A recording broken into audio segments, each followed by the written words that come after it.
Chamullos, como todos los martes, acá estamos de vuelta con este grupo maravilloso de Pollera Pantalón, hoy con mi compañera Marcela Marón. Hola, Vale, ¿cómo estás? Aquí estamos muy felices de compartir con ustedes otra vez las ideas, las ganas, sobre todo las ganas de aprender, de conocer, de ampliar la cabeza, el mundo, que tenemos habitualmente en Popa, Pollera Pantalón. Ustedes ya nos siguen en nuestras redes, Sí, después ya se las vamos a saben pasar. cuáles son. Y bueno, este programa intenta un poco reflejar eso, ¿no? Y encontrarse con gente interesante que tenga cosas para decir, de las que podamos aprender, cosas que podamos intercambiar.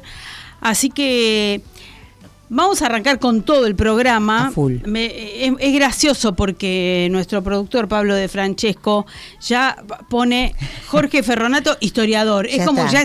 ya es parte. No tengo nada más que contarles. Ustedes claro, saben porque ya quién es es parte Jorge del Ferronato. grupo Del staff. de la casa, Sí, del claro, staff. claro. Volvió y le agradecemos muchísimo. Bienvenido, profesor. Gracias, un gusto estar con ustedes. Bueno, ayer 17 de agosto se conmemoró el paso a la inmortalidad de nuestro prócer máximo. Después vamos a ver si es nuestro prócer Dicen máximo. que en es el una ranking cosa está como primero, pero José viste, San no sé si Martín, se puede creer en los libertador de rankings. América. Lejos. Lejos. Primero, lejos. Mirá. Lejos. Bueno, así que antes de empezar a desmenuzar un poco cosas vinculadas con el general San Martín, vamos a ver nada más y nada menos que al gran Alfredo Halcón. Una película que los jóvenes seguramente no conocen, pero que nosotros Bueno, un pequeño conocemos muy bien. fragmento del Santo de la Espada del director Leopoldo Torre Nilsson.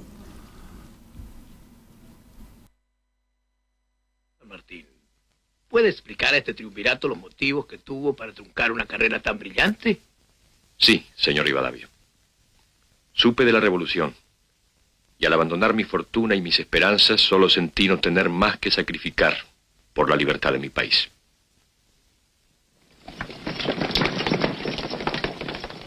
A los 8 días me fue reconocido mi grado de teniente coronel y se me encomendó la organización de un escuadrón de caballería de línea. Así nació el cuerpo más admirable entre los que yo comandé, el regimiento de granaderos a caballo.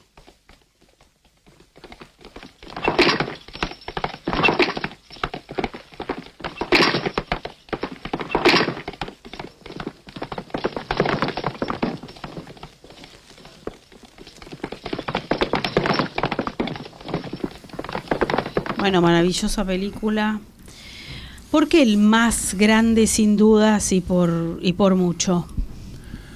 Bueno, hablar de San Martín es una cosa compleja porque no podemos hablar de San Martín desde este momento, de aquí, de esta comprensión del mundo, sino tenemos que meternos dentro del mundo en el cual él vivió, que era muy distinto a este. San Martín y Belgrano, ambos, son las dos columnas más robustas de la argentinidad, sin duda. Luego vienen posiblemente Sarmiento, Alberdi, Urquiza, luego. Pero las dos columnas más robustas, sin duda, San Martín y Belgrano. ¿Por qué? Porque dejaron absolutamente todo por la libertad. Todo. Dos personas distintas. Distinta edad. Belgrano era casi 10 años mayor que San Martín. Ahora, qué curioso, los dos más grandes, las dos más grandes columnas de la libertad y de la argentinidad no habían nacido en la República Argentina. Es una cosa curiosa. Sarmiento, que nació en 1811, casi 40 años después que Belgrano y 30 y pico de años después que San Martín, tampoco nació en la República Argentina. Ustedes me podrán decir, ¿cómo? ¿No eran argentinos? No, porque no existía la Argentina. Ellos la crearon. Y ahí está el mérito de San Martín y el mérito en esta primera etapa de Belgrano. Belgrano era hijo de ricos, de muy ricos. A Belgrano la madre no le servía el desayuno ni la merienda porque tenía 14 esclavos en su casa. El padre era un comerciante importantísimo de Buenos Aires, uno de los más sólidos, obviamente contrabandista. Otra actividad no había en Buenos Aires que no fuera esa. Le molestaba mucho a Sarmiento esa actividad del padre. Muy habilidoso para los negocios, muy reconocido y muy rico. Y Belgrano dejó todo en su vida, absolutamente todo, por una lucha que él consideraba vital, que era la libertad, la independencia y la construcción de un país que no existía. La partida de nacimiento de Belgrano, yo dije Sarmiento, no. Sí, pero sabemos que es Belgrano. Me pasa eso frecuentemente.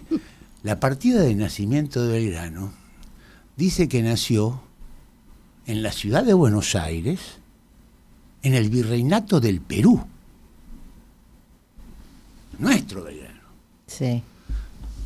San Martín no, dice que nació en Yapeyú, de los 3 Reyes Magos, así se llamaba esa ciudad, pequeña, una aldea pequeña, que había sido una reserva misionera, misión de las misiones jesuíticas. Pero nació en la ciudad de en la aldea de Yapeyú, de los 3 Reyes Magos, en el virreinato del recientemente creado Río de la Plata. Dicho esto, ambos dos, por distintos motivos, se van a Europa.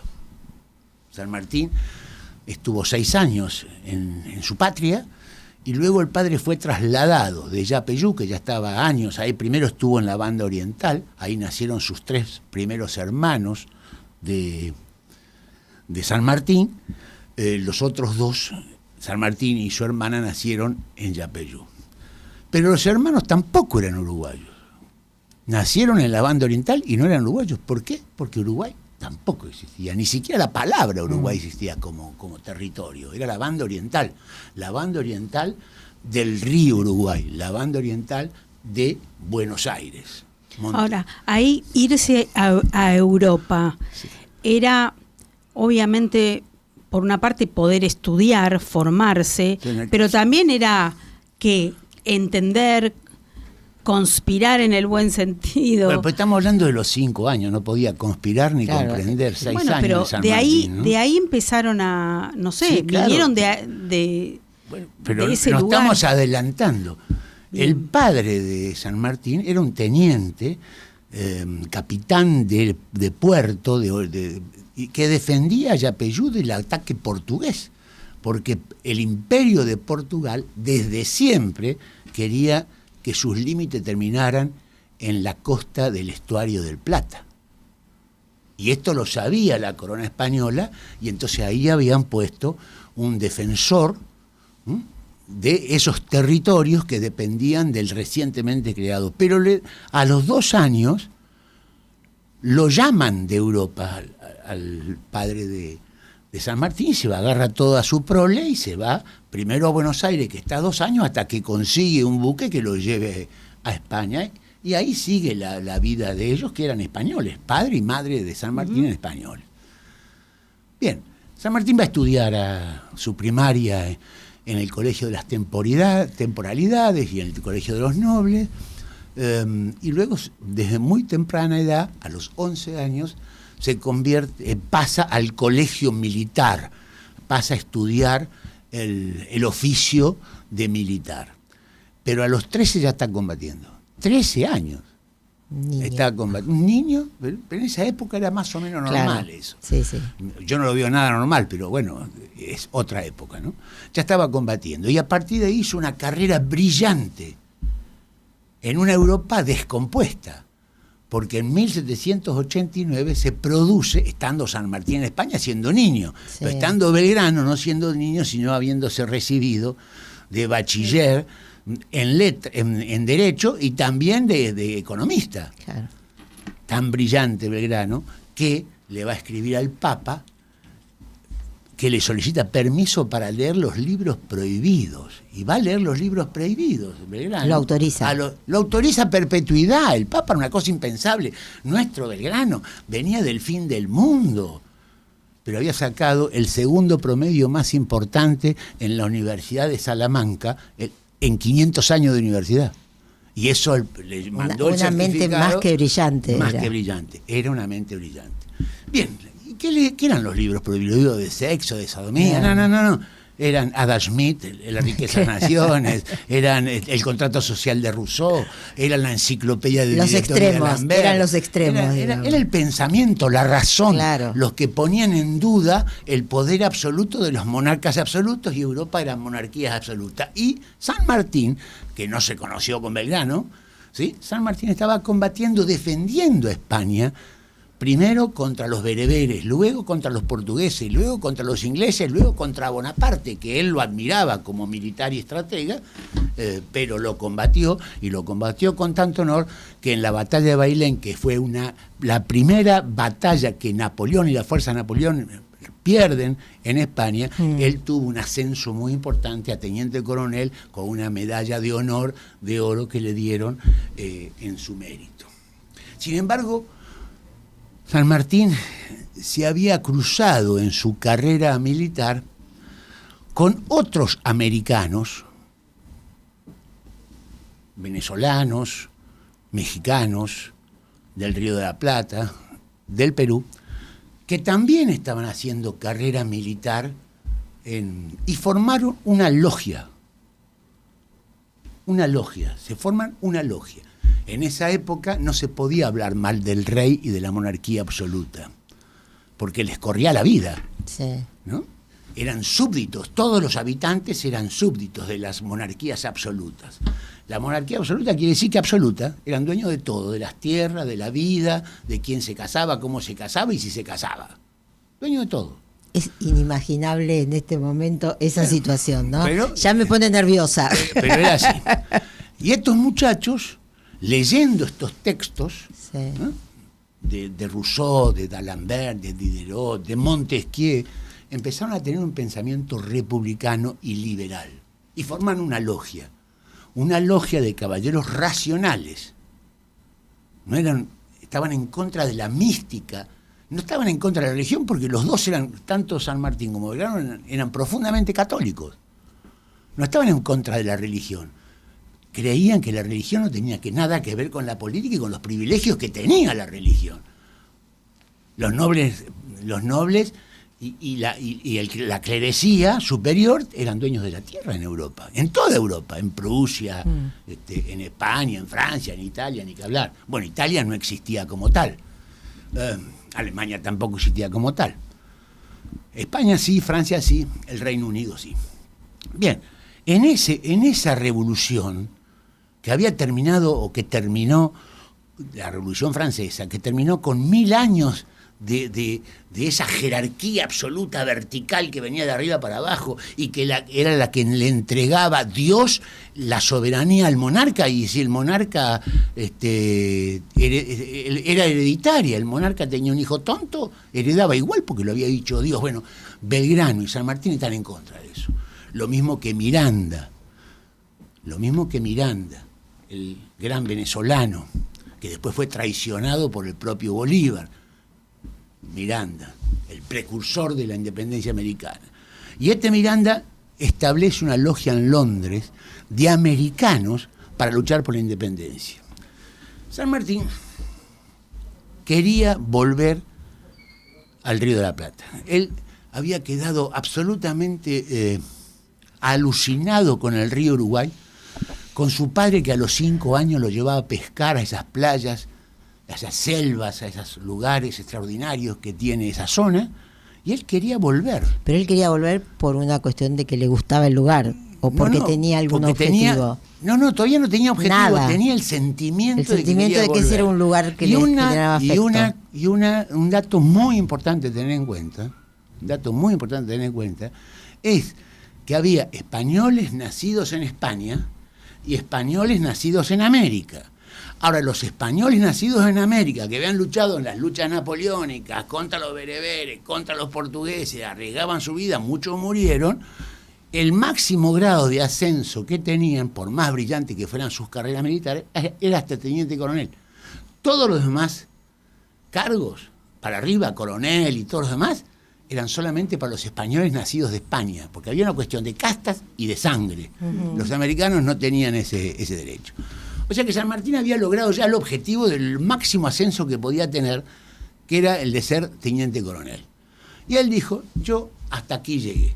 Sus 3 hermanos también eran militares. Él fue muy brillante, los hermanos mediocres. Y el padre de él también era militar. El padre y la madre españoles, los 3 hermanos se quedaron en España y él empezó a pensar en volver a su tierra, a su América amada, a lo que él llamaba su patria.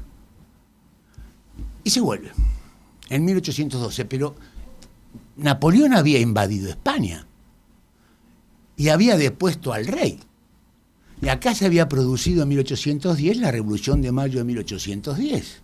Entonces él viene a ponerse al servicio, con su experiencia, al servicio de la Revolución de Mayo, de los valores de Mayo. Los valores de Mayo son, hasta el día de hoy, una fuerza energética para todos nosotros y para él, ¿no? La libertad, la independencia y la soberanía en el pueblo. De eso se trataba. Y San Martín viene. Pero para venir al Río de la Plata no había posibilidad de tomar un avión y venirse. El próximo vuelo, o un barco, no había, porque habían guerra. Claro. España estaba en guerra, entonces no habían los buques que zarpaban de España, los hundían. O los franceses, o los ingleses, o los portugueses, o los corsarios, que la propia corona británica pagaba para hundir a los barcos españoles. O sea que necesariamente salían de España y tenían que pasar clandestinamente a Londres. Y en Londres conseguir la guita, la plata, y conseguir un buque que viniese al Río de la Plata. Y San Martín ahí conoce dentro de la logia de Miranda a Alvear, Alvear de una familia riquísima de acá, igual que Belgrano, una familia muy rica, y conoce a Chilavert y al barón de Holmberg. Y juntos se vuelven en la fragata Hanning en 1812. Ahí pasaron un pedacito de la magnífica película que caracterizó a San Martín, nada más y nada menos que ese grandísimo actor, Genio. Alfredo Alcón. No hubo otro como él. No sé, Darín a lo mejor, pero Alcón era una cosa impresionante, ¿no es cierto? Y más para personificar ese tipo de personajes, que lo hizo con mucha virilidad, con mucha inteligencia, con mucha elocuencia. 1812 vienen acá, y acá gobernaba Rivadavia. Y ahí nombran a Rivadavia. Rivadavia lo odió desde el primer momento a San Martín. ¿Y por qué? Porque San Martín era un militar de verdad. Y acá no había militar de verdad porque no había colegio militar. Aquí habían bandas. Claro. Pero no tenían una formación de un colegio militar, una carrera militar. Eran bandas bastante salvajes todas, bastante indisciplinadas. Claro, no tenían educación ni información tipo, para eso. Ningún tipo. Entonces él era un teniente coronel, entonces dice, ¿para qué viene este tipo acá? Piensa Rivadavia. Y empieza a conspirar en contra de Rivadavia. Alvear, que era amigo en ese momento de San Martín, habían hecho el viaje juntos. Alvear venía con una esposa preciosa también de la aristocracia porteña, una familia muy rica, y claro, tenían 30 años, venían con una esposa preciosa, y el otro no tenía ni familia, ni esposa, ni lo esperaba nadie en Buenos Aires. Entonces se hicieron amigos. Y esta pareja, el Alvear y la esposa, que son los abuelos de Marcelo de Alvear, que fue presidente de la Nación, ¿no? Este Alvear va a presentarlo a San Martín en sociedad. ¿En dónde? En las tertulias, pues no había otra cosa en Buenos Aires, las tertulias que se hacían en los salones de las grandes familias. Una de esas tertulias, Mariquita Sánchez de Thompson. Ya la nombré varias veces yo acá. Sí. Una maravilla de mujer, una mujer revolucionaria, patriota, culta. Bueno, en el salón de ella va a Alvear con San Martín, y ahí conoce a lo que va a ser luego, unos meses después, su esposa. Remedios de Escalada de San Martín. Los Escalada eran una familia también muy rica, que notan que San Martín no es para su hija. porque no tiene herencia, este chico revolucionario, no tiene tierras, tiene una cosa grave tenía al principio San Martín, que tenía una tonada sevillana, una tonada del sur de España. Y eso más fuerte, claro, claro. Y eso les hacía ruido. Y tenía 33 años y la hija 15.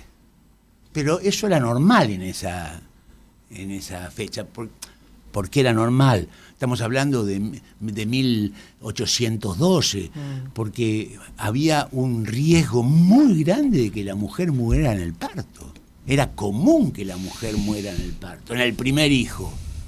Y entonces se casaban muy jovencitas porque eran más jóvenes, porque eran más sanas, para evitar esa posibilidad. Entonces se justificaba que una mujer de 15 años se casara con uno de 33, 34 años. Se casaron en la catedral, pero inmediatamente después San Martín lo convoca el segundo triunvirato, porque la presencia de San Martín y de Alvear sembró tanto miedo en Buenos Aires. ¿A qué venían estos tíos? Venían a la libertad, bien, para luchar por la libertad del continente, de América, ¿no? Y le encomiendan a San Martín para ver qué es lo que hace, que forme un regimiento nuevo desde la nada. Y forma el famoso, extraordinario y muy importante en la lucha por la independencia, Regimiento de Granaderos a Caballo. ¿Saben quién disolvió, luego de combatir hasta en Junín, hasta en Ecuador, ese ejército? Rivadavia. Lo disolvió. Claro, porque Rivadavia en el segundo triunvirato se tiene que ir, se va a Inglaterra. Rivadavia. Pero luego viene la anarquía del año 20, no le voy a contar toda esa historia, se disuelve el directorio, que era el gobierno nacional, se disuelve el famoso Congreso de Tucumán del año 16 que había declarado independencia, y viene al gobierno de la provincia de Buenos Aires, Martín Rodríguez, que pone como ministro a Rivadavia. Justo que San Martín está terminando su campaña, luego de su fallido intento de encontrar un acuerdo con Bolívar. Bolívar era un fanfarrón, un tipo que le gustaba la gloria, un tipo pedante. Me suena a otros apellidos parecidos. Un tipo pedante, autorreferencial.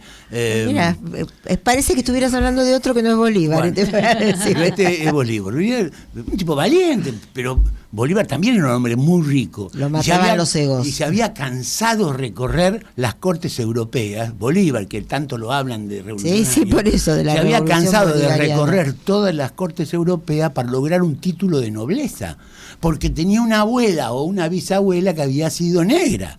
Y esto era intolerable, esto era imposible, porque había una cuestión de sangre.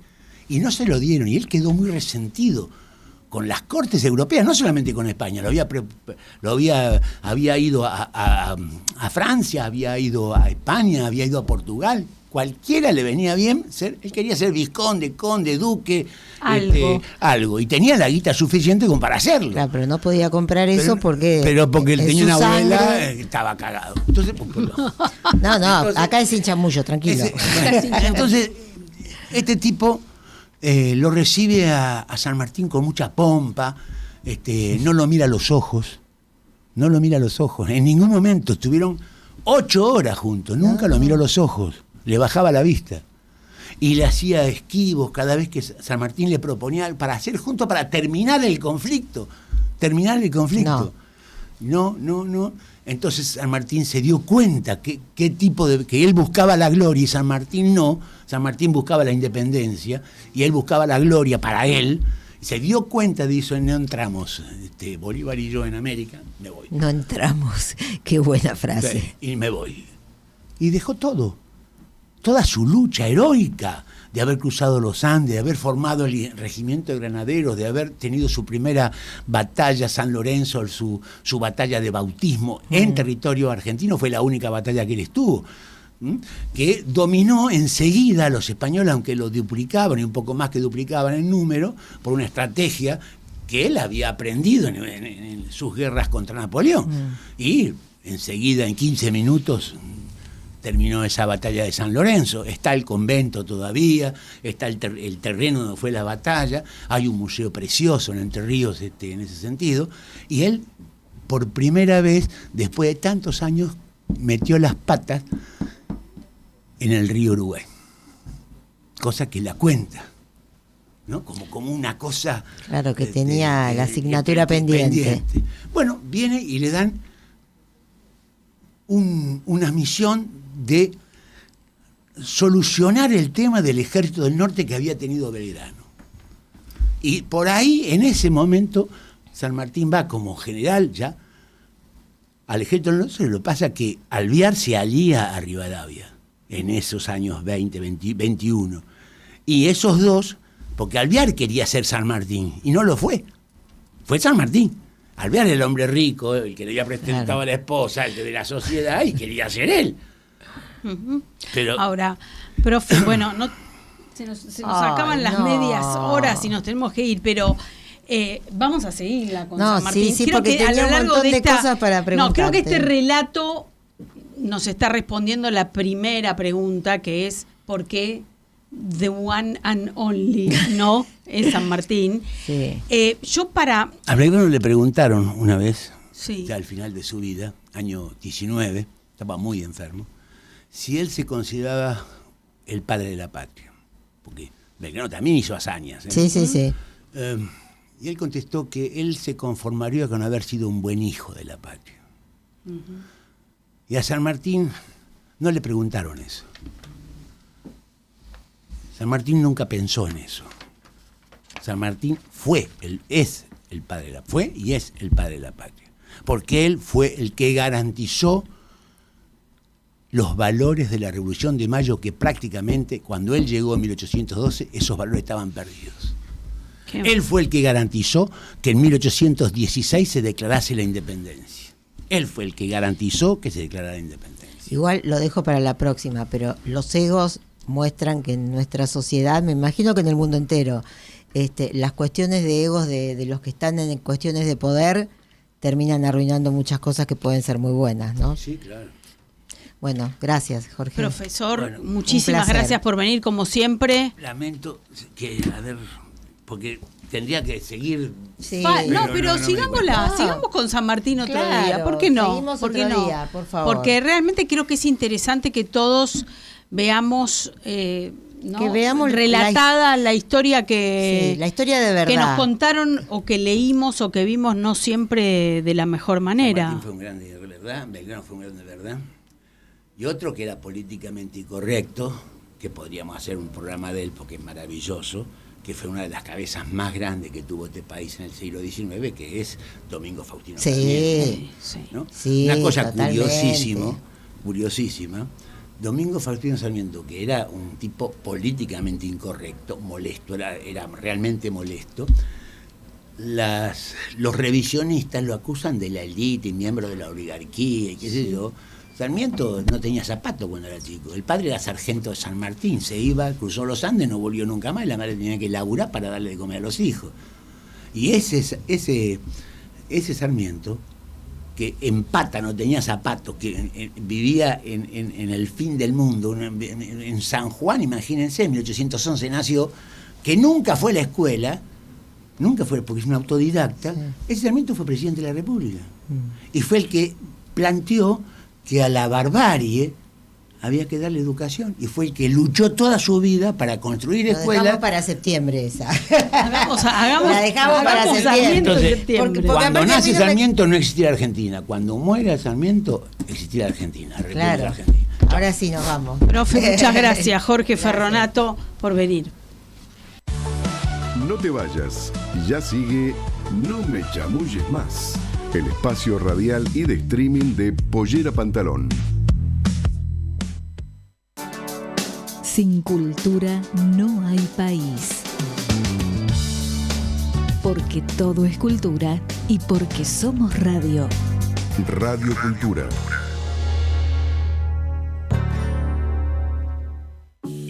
¿Eres arquitecto de menos de 40 años y has entregado una obra de vivienda en el último año en la Argentina, Bolivia, Chile, Paraguay o Uruguay? Puedes postularte al Premio Radio Francia Internacional Radio Cultura al Fomento de las Artes, edición 2026, especial Arquitectura, y ganar un viaje a Francia. Encontrarás las bases y condiciones en nuestra página web fmradiocultura.com.ar. Acompaña a la arquitecta Cintia Pérez a recorrer edificios emblemáticos de la ciudad de Buenos Aires en la 4ª temporada de Espacios con Alma y Música, un programa que une la arquitectura, la historia y la música. Viernes, 22 horas, por Canal A. Música, política, deportes, espectáculos, porque todo es cultura y porque somos radio. Radio Cultura.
En la operación técnica, Leo Justi, Jorge Cabrera y Nico Ciancaglini, nuestro productor Pablo De Francesco. El Pablo, el gran Pablo. Otro de One and Only.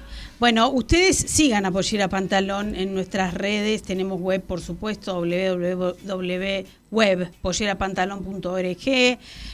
Iniciativa PP en Instagram. Bueno, nos van a encontrar con esto y con muchas otras cosas. Pueden ver las fotos de la última misión que hicimos a Paraguay. Verán en septiembre la misión que vamos a hacer en Portugal. Mujeres que van al mundo a ver las cosas con sus propios ojos. Así que ahí pueden ver todo. Así es. Y hablando de propios ojos, ¡epa! Esto empieza así. No, tenemos un invitado. Vamos a mostrar esto acá a la cámara. Lo pongo. Ahí. Ponelo. Véanlo. Bueno, yo mientras les cuento que Ale Lacroix, ustedes lo conocen seguramente, DJ, ex modelo, fue, conductor de MTV, pero después empiezan a aparecer otras cositas. Impulsor en Argentina del Club de las 5 AM, que nuclea a la gente que, a ver si vas a poder vos, que madrugan para hacer gimnasia, meditar, estudiar, hacer cosas temprano. Yo te voy a aclarar, Ale, que nunca voy a ser socia de ese club. Es imposible para mí levantarme temprano. Yo creo que en un momento de la vida podés. Después vamos a preguntar a Kiwita que viene, que creo que es que también es power con esos temas del running y temprano y bla bla bla. Si uno la sigue en Twitter, bueno, no sé si temprano, ponele. 5 de la mañana me parece como demasiado, pero lo respeto, ¿eh? Bueno, el libro, ahora nos vas a contar un poquito. La verdad que, no, por supuesto, te vamos a preguntar cómo viene este cambio, si es una cosa brusca, paulatina, si hubo un clic. Pero también me interesaba pensar que esto tiene que ver no solamente con una historia personal, que realmente lo es, sino también con cambios culturales, generales, que por ahí a menudo no los mencionamos o no les pasamos listas, pero esta cosa de que uno pensaba que bueno, que todas las fiestas con música electrónica tienen que ser de noche, o que solo nos podemos divertir muy tarde, no sé, cosas que parecían como dadas, y de repente cambiaron y están cambiando, pero por cuestiones culturales o porque el reloj biológico, no sé, porque estamos tan cansados que no podemos hacer otra cosa, incluso por temas de seguridad, sobre cómo de cómo nos movemos en las ciudades. A ver si, bueno, dije un montón de cosas, pero me parece que estaría bueno que empecemos, Ale, por contarnos cómo vas cambiando y cómo haces este proceso tan interesante. Bueno, primero la saludo. Hola Vale, hola Marce. Un placer estar aquí en Radio Cultura. Bueno, mira, yo creo que el hombre tiene que estar siempre en movimiento. Eso es lo que yo veo y eso también es como el propósito en la vida, ¿no? Siempre ir cambiando, estar en movimiento. Vos mirás el mismo mar y nunca está igual.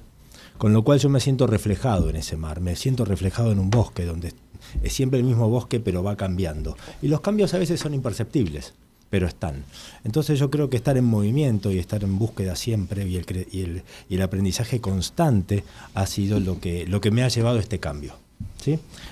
Como vos bien dijiste, bueno, una carrera de 33 años de DJ, y entonces en un momento dije, ya está, aquello que me servía por ahí ahora no es lo que me está sirviendo ahora, y a partir de ahí el cambio, que viene justamente con el Club de las 5 AM, que ya estás inscripta, por más que no quieras. Eso perdí. No hay cosa peor que decir yo nunca. Sí, yo nunca no va. Yo entonces, nunca. A partir de este libro, que fue muy significante en mi vida, el Club de las 5 AM, de Robin Sharma, a partir de ahí en donde empecé a cambiar hábitos. Empecé a cambiar unos hábitos por otros.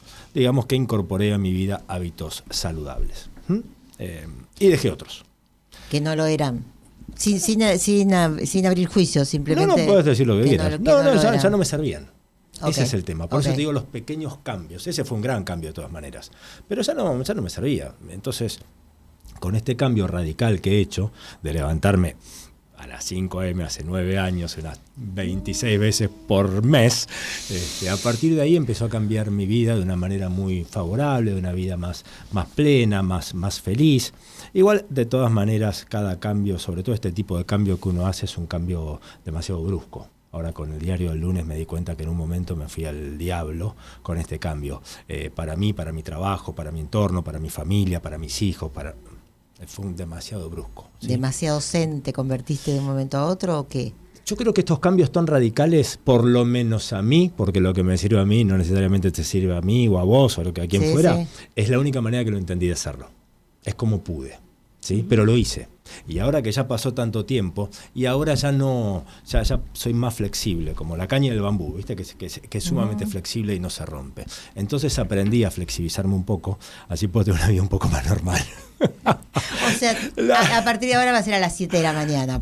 No, sigue siendo las 5, pero ya... Pero claro, hay que ver cómo sigue la vida y cómo sigue el día, como para poder estar insertado en una rutina donde otros no tienen esta misma costumbre de arrancar a las 5 de la mañana. Bueno, mira, si vos te pones a pensarlo, sí. Primero hay algo que siempre me gusta aclarar. Hay mucha gente que se levanta a las 5 o antes para llegar a su trabajo, para operar, para tomarse un colectivo, en tren, para ir en bici, para llegar a su trabajo. Bien, a ellos todo mi respeto, sí, lo digo siempre. Ahora, para aquellos que no tenemos esa necesidad de levantarnos a las 5 de la mañana, supone un cambio muy importante y supone cambios de hábitos y supone ya que tu mañana empieza la noche anterior.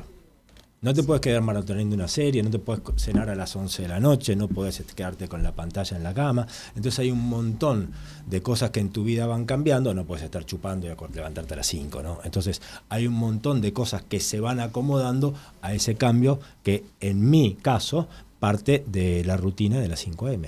Entonces a partir de ahí vos acomodando tu vida. Sí, que además no tiene solo que ver con podés, no podés, es como te sentís. Quizás no tenés ganas de tomar porque tenés ganas de levantarte a las 5 con ganas de salir y no... Sí.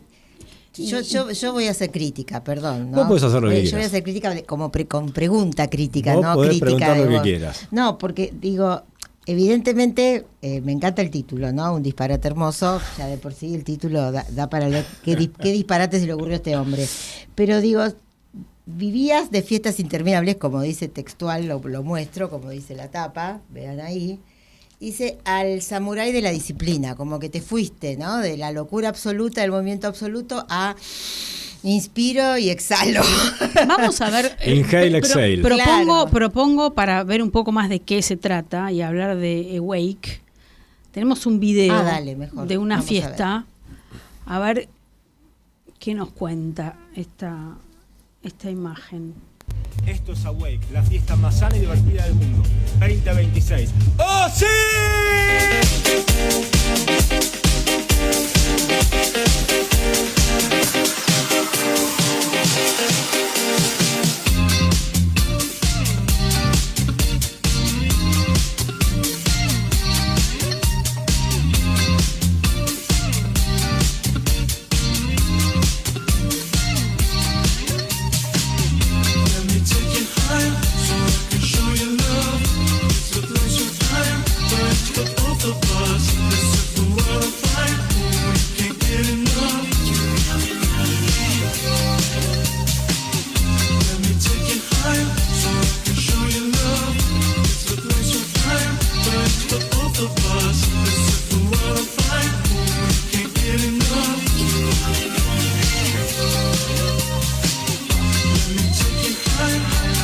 Bueno, ¿dónde estaba escrito que todas estas cosas debían ocurrir en horarios? Sí, esto no es a las 5 de la mañana. La práctica de las 5 de la mañana es una práctica que yo hago por mi cuenta. Sí. De todas maneras, hice 140 eventos a las 5 a.m., ¿sí? Donde nos juntábamos a meditar, a hacer yoga, a correr. Bueno, eso un poco te quería preguntar, más allá de la hora exacta, sí, que no deja de tener relevancia. ¿Qué es esto? ¿Qué es esta reunión? ¿Qué se hace? ¿Qué se comparte? Mira, si Awake, lo miramos así, se divierten, ¿no? Sí, totalmente. Awake viene a romper un poco el paradigma de la diversión, que te puedes divertir a la mañana sin tomar alcohol y que todas las hormonas de la felicidad, oxitocina, dopamina, todas las puede producir el cuerpo sin tener que tomar absolutamente nada, ¿sí? Entonces te puedes divertir y salís con una energía. Es la única fiesta que te va sin resaca el otro día, que no es menor, no, claro, no es nada no, menor. Entonces claro la gente se encuentra justamente, media hora antes hacemos yoga, meditación y después la fiesta. Y la fiesta, como ves, es una fiesta. Ahí estaba tocando Juanchi, vino Virda Acuña, Alex Bandana, choco con mi hijo Felipe, también me ayudan mis otros hijos. Realmente es una fiesta, fiesta, fiesta, fiesta. Y la gente, ¿sabes qué? Está presente y disfruta de estar ahí. Y cuando se ve con otro, dice, vos también sos un loco como yo, una loca como yo, que te levantaste a las 8 de la mañana para venir a bailar. Entonces, a partir de ahí se genera una comunidad muy linda. ¿Sí? Buena, se genera una comunidad de los Awakers, que se llama Awake porque quiere decir despertar, que fue en cierta medida lo que me pasó a mí, desperté. Y ojo, Awake no evangeliza, no está en contra del alcohol. Yo te propongo una mañana diferente y que te diviertas y después que sigas con tu día. Pero lo que te propongo son esas 3 o 4 horas de diversión sana. Y después con lo que quieras hacer, si vas después de Awake, te haces un asado con vino, invítame. O sea, no evangelizo. Sí, una cosa no tiene nada que ver con la otra. Ahora, te propongo divertir de otra manera. Claro. Vos empezaste a escribir el libro y después, que entiendo que mientras estabas en el proceso murió un amigo tuyo y eso quizás le dio más sentido al proceso de escritura.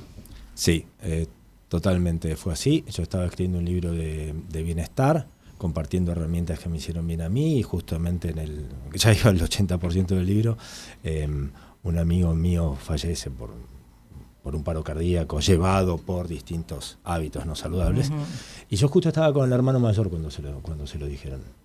Y fue realmente algo tremendo, pero fue algo tremendo que marcó mi vida, lo va a marcar para siempre. Y justo era el cumpleaños de entonces la primera en bajarse fue la mamá, se lo dijeron a la mamá se desmayó, cayó al piso. Fue realmente una experiencia muy movilizante, imagínate, para la familia. Entonces 3 meses después me encuentro con Hernán, que es el hermano mayor de también otro amigo. Me dice, Ale, vos tendrías que escribir un libro. Y le digo, ¿por qué? Y así no le pasa a más gente lo que le pasó a mi hermano. Vos podés contar tu historia y así de esta manera encontrar un propósito y dije, ¿sabes qué? Vamos, él no tenía ni idea que yo estaba escribiendo un libro.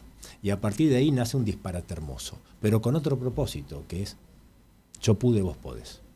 que es tirar un mensaje, sin evangelizar, sin señalar, sin criticar, sin nada, se puede hacer ese cambio. Y ese cambio puede venir por cualquier lado, ¿eh? Puede ser de distintas maneras, no tiene que ser solamente por el abuso de sustancias. Puede ser cosas que vos tenés que cambiar en tu vida. ¿Y saben lo más interesante? Y te digo a toda su audiencia, si yo te pregunto qué tenés que cambiar, todo el mundo sabe que tiene que cambiar.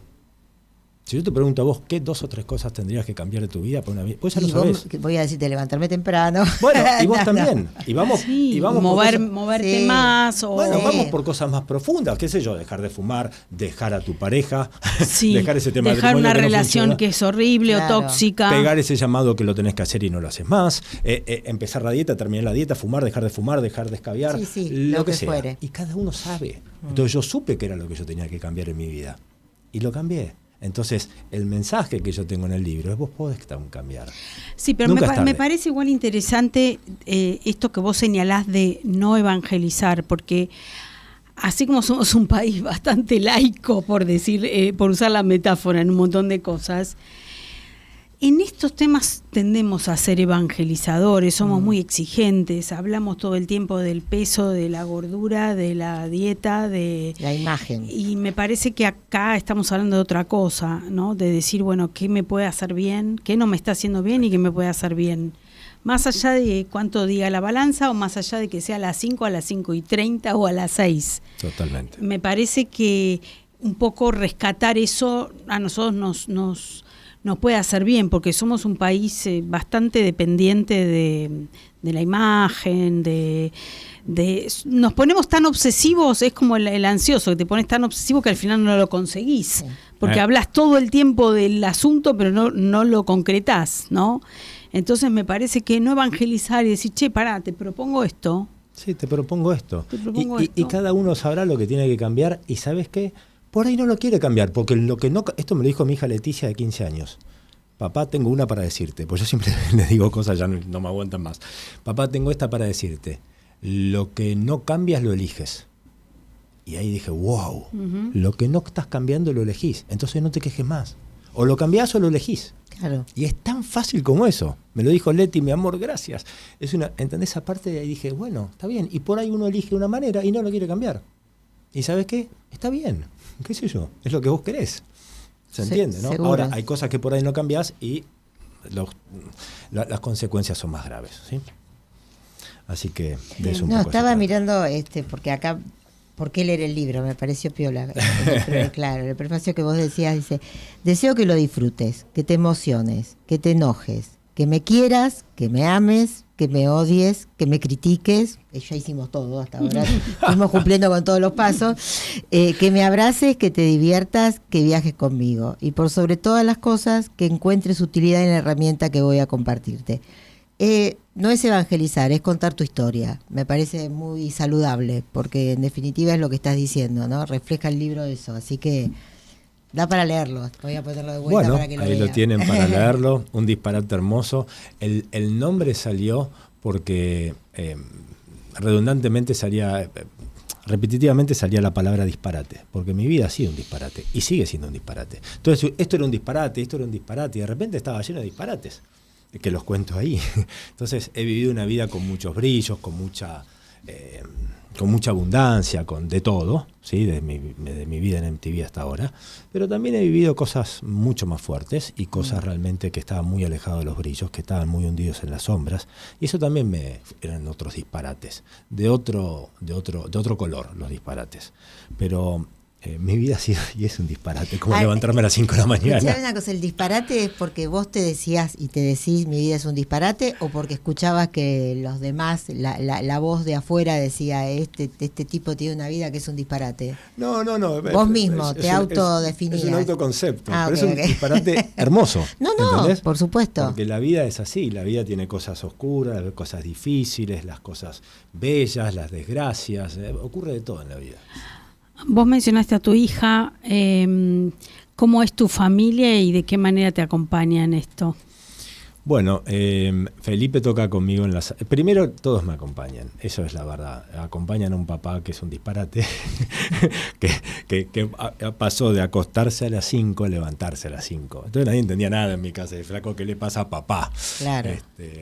Y aparte ahora, ¿sabes qué? Como ya están adolescentes y salen, cuando llegan yo ya estoy despierto, entonces se quieren matar. No lo puedo creer. Y a veces los escucho que entran despacito, pero yo ya estoy despierto. Entonces sí, me han acompañado mucho y la relación con ellos es fantástica. Les encanta este nuevo papá que tienen, les encanta la rutina y muchísimas veces me han acompañado, muchísimas veces han sido, 50 veces me han acompañado a mis distintos eventos a las 5 de la mañana. Ah, mira. Sí, la verdad que sí. Y me acompañan a todos los Awake, que colaboran, trabajan, cada uno tiene su... O sea, podemos decir que es un trabajo, una empresita familiar. Es una pyme familiar, sí, Anne Lacroix & Sons. Bueno, y todo un desafío, porque realmente que la adolescencia es una etapa que adolece de todo. Que adolece de todo, de dormir bien o de dormir en horarios convencionales, digamos. Claro. Así que estén ahí es un logro. Totalmente. Sí. Bueno, y una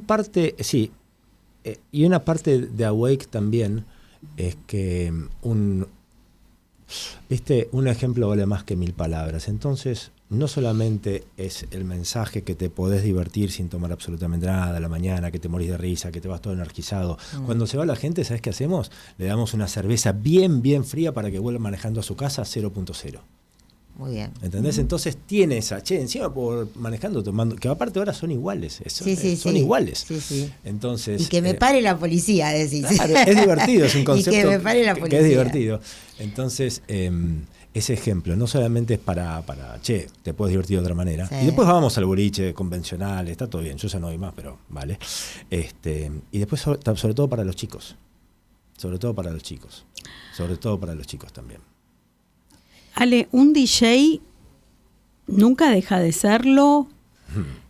¿Qué te pasa hoy con eso? ¿Qué te pasa hoy con la música? Y la música es uno de mis grandes amores. La música siempre lo será. Yo me acuerdo cuando empecé a escuchar música a los 9 años, dije, wow, esto es fantástico. ¿Qué fue la primera canción que te Beatles, rompió la cabeza? Beatles y el Submarine. Sí, me acuerdo de escucharlo en la casa de mis viejos, escuchar a Elvis, escuchar The Mamas and the Papas, escuchar Pink Floyd. Me pasaba horas escuchando música. Y el primer cassette me compró mi papá, Another One Bites, Play the Game de Queen. Sí, de Queen, del 81. Yo tenía 10 años. Así que, bueno, esos fueron mis primeros contactos. Después fui DJ del colegio, después me fui a trabajar para MTV, que es el monstruo de MTV. Bueno, que ahora dejó de emitirse la señal, pero bueno, MTV Music Television, una de las compañías que ha marcado la cultura a nivel mundial. MTV nos enseñó a ver música. MTV era todo. Tenés en los razón, 90. claro, MTV era todo. Claro. Y yo estuve ahí 7 años. Entonces todos mis ídolos de toda mi infancia y mi adolescencia estaban ahí, viajaba con ellos, iba al backstage con ellos, viajaba en sus aviones privados. Un disparate. Ahí está. Un disparate. No te digo, un disparate. Ahí está. Ale Lacroix, ¿dónde puede encontrarte la gente? Instagram. No, yo, Ale, disculpame, pero 5 de la mañana no, pero ¿dónde puede el resto de la gente? Incluso Marcela, tenemos fe. Mira, mi Instagram me sale Lacroix OK. Y ahí está toda la información, ahí también está toda la información de Awake, del libro, de los eventos que hago, así que ahí los espero en Ale Lacroix OK. Perfecto. Muy bien. Y la próxima Awake es el 20 de septiembre. Ah, ya. 20 de septiembre. Celebrando el Día de la Primavera. Próxima Awake. Bueno, muy bien. Un placer. Vayan, gracias, un placer. Señor Disparate. Te abrazamos, creo que es lo que nos faltaba de la lista de cosas. Un abrazo así. Te abrazamos y te deseamos lo mejor. Mirá, hay algo muy importante y con esto cerramos. Cuando abraces a alguien, nunca seas el primero en soltar. Chau. Opa, chau. Gracias. No te vayas, ya sigue No me chamulles más, el espacio radial y de streaming de Pollera Pantalón, la organización de mujeres que trabaja para compartir conocimientos y crear redes que potencien a las mujeres con iniciativa.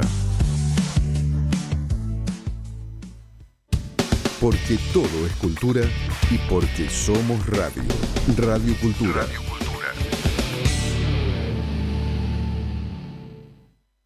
Bronca, ¿por qué no se desaloja el corte? Pero tienen que desalojar ya ellos. Esto me indignaba tanto como a vos. Por eso tomamos la decisión de ordenar las cosas. Ya evitamos más de 1000 cortes de calles con los operativos antipiquetes. Porque con ley y orden, los porteños pueden volver a circular con normalidad. buenosaires.gov.ar/orden y seguridad. Hay lugares donde el tiempo se detiene y el celular deja de importar. Cines Multiplex te invita a desconectarte para conectar de verdad. Las luces se apagan, la pantalla gigante cobra brillo y te vas metiendo en la historia. Esa sensación de estar ahí presente. Y si querés tener 2x1 en entradas todos los días, sumate a nuestro canal desde la sección Novedades en WhatsApp. Consulta la cartelera en nuestra web y elegí tu próxima función. Viví el cine. Viví Multiplex. La gran película del cine nórdico que deslumbró en Cannes. Una pareja con 3 hijos decide separarse. A lo largo de un año, a través de cada estación, cada componente de la familia reaccionará de manera diferente. Dijo The Hollywood Reporter. Visualmente fascinante. Dijo Variety. Un álbum de escenas sentidas, morbosamente divertidas y cada vez más alocadas de un matrimonio. 7 premios EDA del cine islandés, incluyendo Mejor Película. 3 premios del cine europeo. Mejor Director, Mejor Fotografía y Premio de la Crítica Internacional. Palm Dog en el Festival de Cine de Cannes. Islandia, Dinamarca, Suecia y Francia se unen para entregar una gran obra del cine de autor. Zeta Films se enorgullece en presentar El amor que permanece, del islandés Linur Pálmason. El amor que permanece. Una película inolvidable. Sensacional estreno. Desde el jueves 23 de julio, solo en cines. Si disfrutás del cine europeo, las historias intensas, las miradas diferentes y el talento del cine contemporáneo, Eurochannel te ofrece cada día una cuidada selección de películas de toda Europa, thrillers, dramas y grandes producciones actuales. Eurochannel, el cine europeo que se siente.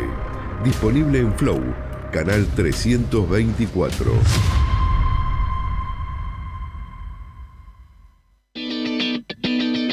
Radio Cultura. Tus programas favoritos cuando quieras en www.fmradiocultura.com.ar. El país y los escritores. Un programa de la Sociedad Argentina de Escritores. Un recorrido por adentro del país buscando conocernos mejor. Conducción, Edgardo Miller. Todos los jueves a las 23 por Radio Cultura.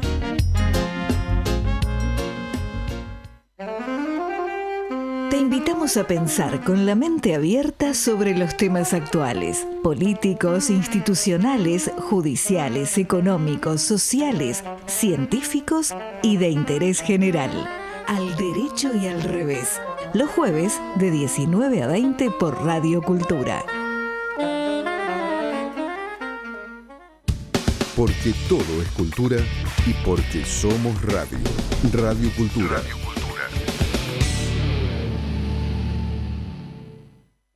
Seguimos en No me chamulles más, el espacio radial y de streaming de Pollera Pantalón, la organización de mujeres que trabaja para compartir conocimientos y crear redes que potencien a las mujeres con iniciativa. Bueno, nunca lo vamos a pronunciar como ella, su propio nombre. No. ¿Qué hacemos? ¿Le pedimos que lo diga ella? Ella es Sara y ahí enganchamos. Stuart Brown. Brown. Bien. Bueno, artista plástica. Nosotros la conocemos porque, bueno, aparte la conocemos del su nombre, del mundo del periodismo.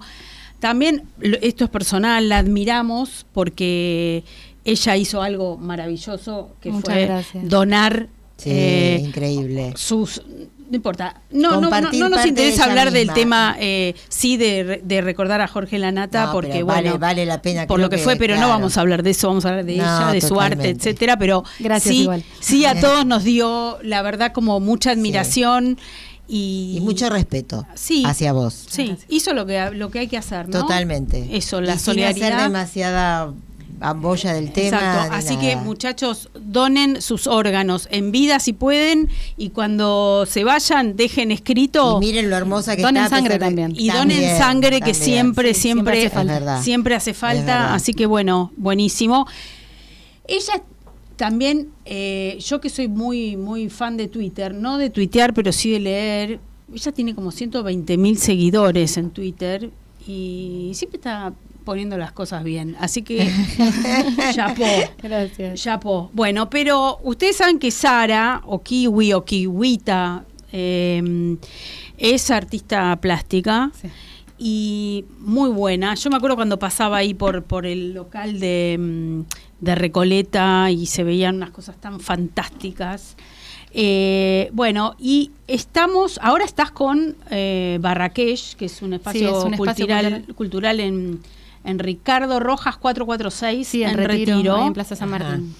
Así que bueno, eso es algo que se puede ver. Y además se viene una feria argentina pionera en la difusión de arte independiente, donde vas a estar, Esbada. Esto va a ser del 27 al 30 de agosto en el Pabellón Verde de la Rural. Ahí se reúnen en general muchísimos artistas y la verdad que va mucha gente. Sí, es una feria que está instaladísima. ¿Ah, sí? Es el año 14 que se hace. Yo la primera vez que estuve fue en 2018. Estuve 2018, 2019, 2020 no se hizo. Después estuve 21, 22, 23. Hace 2 años que no estoy y este año estoy volviendo. Ahí, bueno, un poco hiciste una serie Fin de Fiesta. Sí, el año pasado expuse y hice como para tratar de darle un cierre a... Yo me inventé una técnica para hacer estas obras que eran como una explosión de felicidad. Y después fui variando en distintos materiales, pero como que la idea es más o menos siempre la misma. Entonces yo quería como darle un cierre. Igual no me terminé de ir, sigo ahí porque es algo que, bueno, nada, me siguen pidiendo, gustó. Estoy como incursionando en el arte con movimiento, más óptico, cinético. Así que nada, empecé a hacer que la Argentina tiene una tradición interesante, sí, en arte cinético, óptico. Bueno, tenemos grandes nombres y realmente es power, sí, claro. es atractivo poder meterse en eso, ¿no? Sí, y es algo que está bueno, es divertido ahondar ahí y sumergirse en eso y en las máquinas y en el movimiento y en los efectos que se consiguen. A mí me interesa mucho. Tenemos video para ver algo del arte de Kiwi. Acá nos a dice ver. Nuestro productor que sí.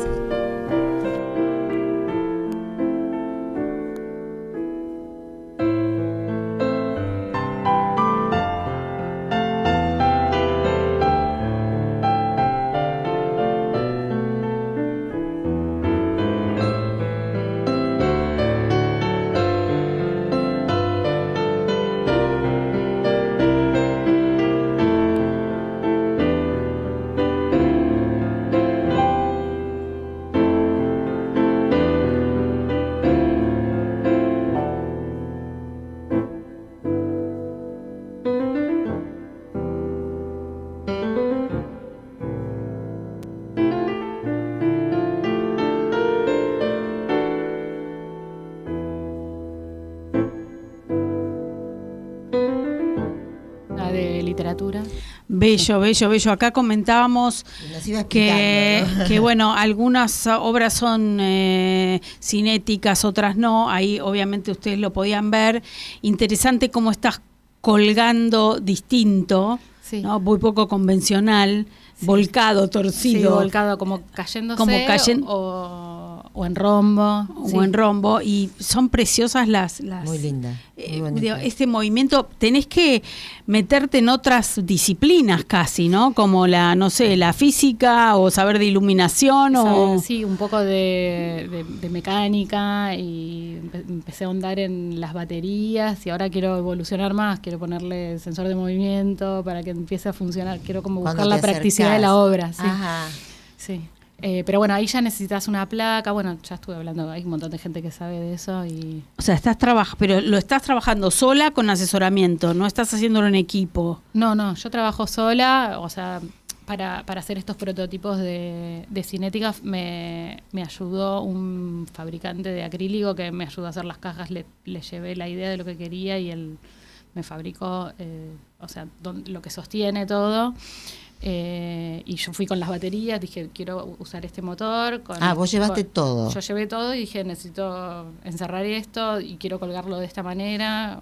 O sea, nada, y fuimos probando cosas y sí, él me lo armó. Al ser que decís con sensor de movimiento, suena como que es mucho más interactivo con el que está mirando la obra, ¿no? ¿O no? Sí, eso todavía no lo implementé, pero es a lo que vas, decís. Sí, porque también, bueno, conozco muchos coleccionistas y, bueno, la obra cinética, por ejemplo, con luz típica y movimiento es la de Marta Boto. Y nada, me contaba una coleccionista que me dice, al final tengo obra de ella en casa y solo la muestro cuando hay visitas, porque si no, no la enchufo nunca. Y entonces pensé en la practicidad, que sean obras con batería, que se cuelguen, que no sea un problema. Vida propia, digamos. Que no sea un problema para el coleccionista, que lo tenga y que lo pueda disfrutar cuando quiera y que no tenga que, no sé, armarlo o enchufarlo o lo que sea. No, pero además cambian las casas. Yo tengo, por ejemplo, una obra que es de Paula Rivas y la verdad que si uno hace lo que vos decís, tengo un prender apagar como si fuera una lamparita y cuando está prendida tiene un sensor y vos pasás y se mueve y es una maravilla porque cambia el mood de la casa. Sí, eso. Claro. O sea que lograr eso, que sea que sea easy going la obra en sí. No, es que la obra, para mí la obra, o sea, no tiene nada de malo en que cumpla un factor decorativo también, o sea, forma parte de un ambiente, o sea, no, de nada sirve que sea parte de una colección que esté solo guardada. Entonces, me parece que facilitarle al coleccionista, si la va a tener expuesta en su casa, facilitarle mostrarla es, bueno, sé, si yo puedo hacer eso me parece mejor. Vos mencionaste un poquito al principio el tema de la fiesta, pero a mí siempre me llamó la atención el tema de los papelitos de colores en tu obra. O sea, ¿por qué papelitos de colores y no otra cosa en tu vida? Porque, bueno, eso surgió a partir de una idea. Yo usaba mucho la frase es todo papelitos de colores cuando estaba contenta. Como caen papelitos de colores, o sea, todo lucecitas, es como es una referencia muy simple al papel picado yo quería usar eso en una obra, esa idea, y hice muchas pruebas que no me gustaron, hasta que bueno, que encontré esto, que era perforando el papel, y me gustó visualmente, o sea, a lo que llegué. Y después rápidamente me di cuenta que jugaba mucho un papel importante las sombras. Entonces las primeras a las que me volqué eran las monocromo, todas blancas, que fue con las que mejor me fue. Son las que les gustan a los artistas. Que es como...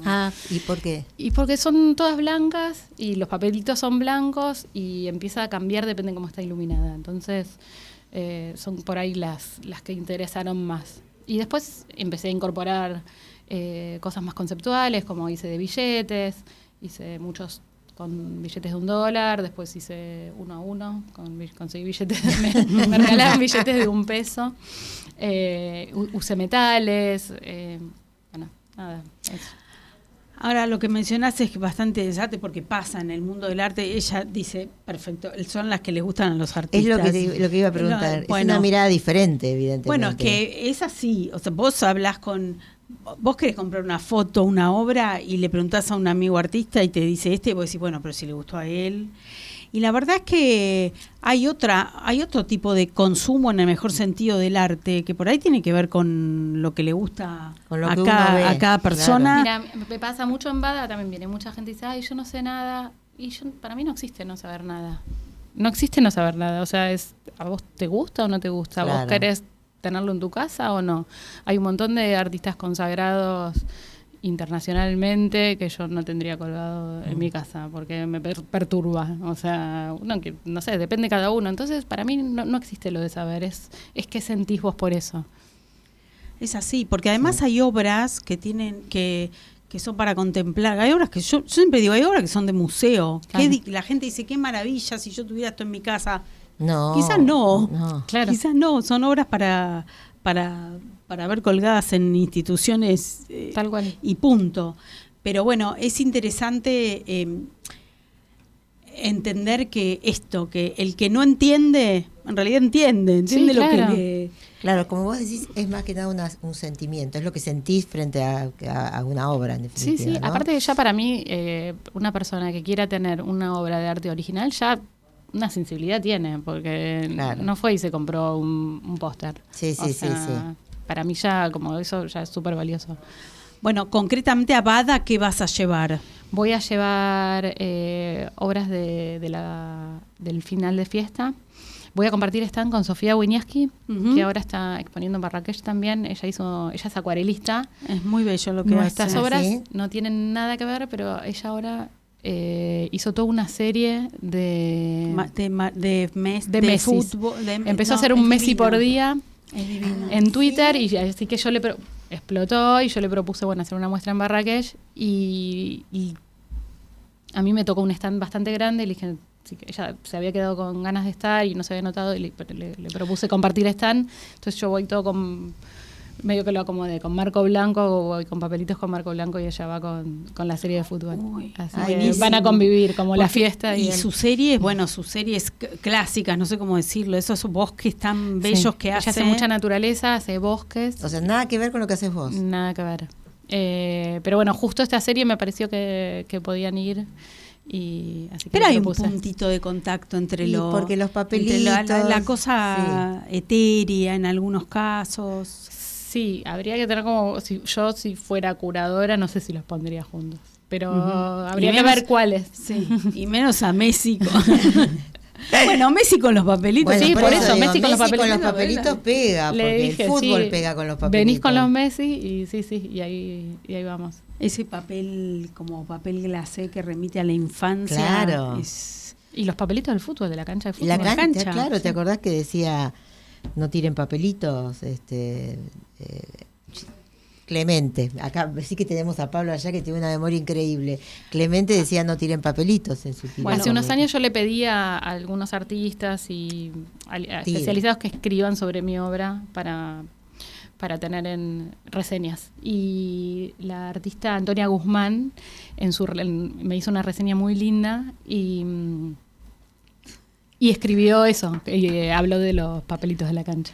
Claro. Hablando de Antonia Guzmán, ¿qué artistas contemporáneos te conmueven? Soy muy mala con los nombres, pero bueno, a mí me gustan mucho los cinéticos de acá. Bueno, Le Parc es espectacular, Polecelo es espectacular.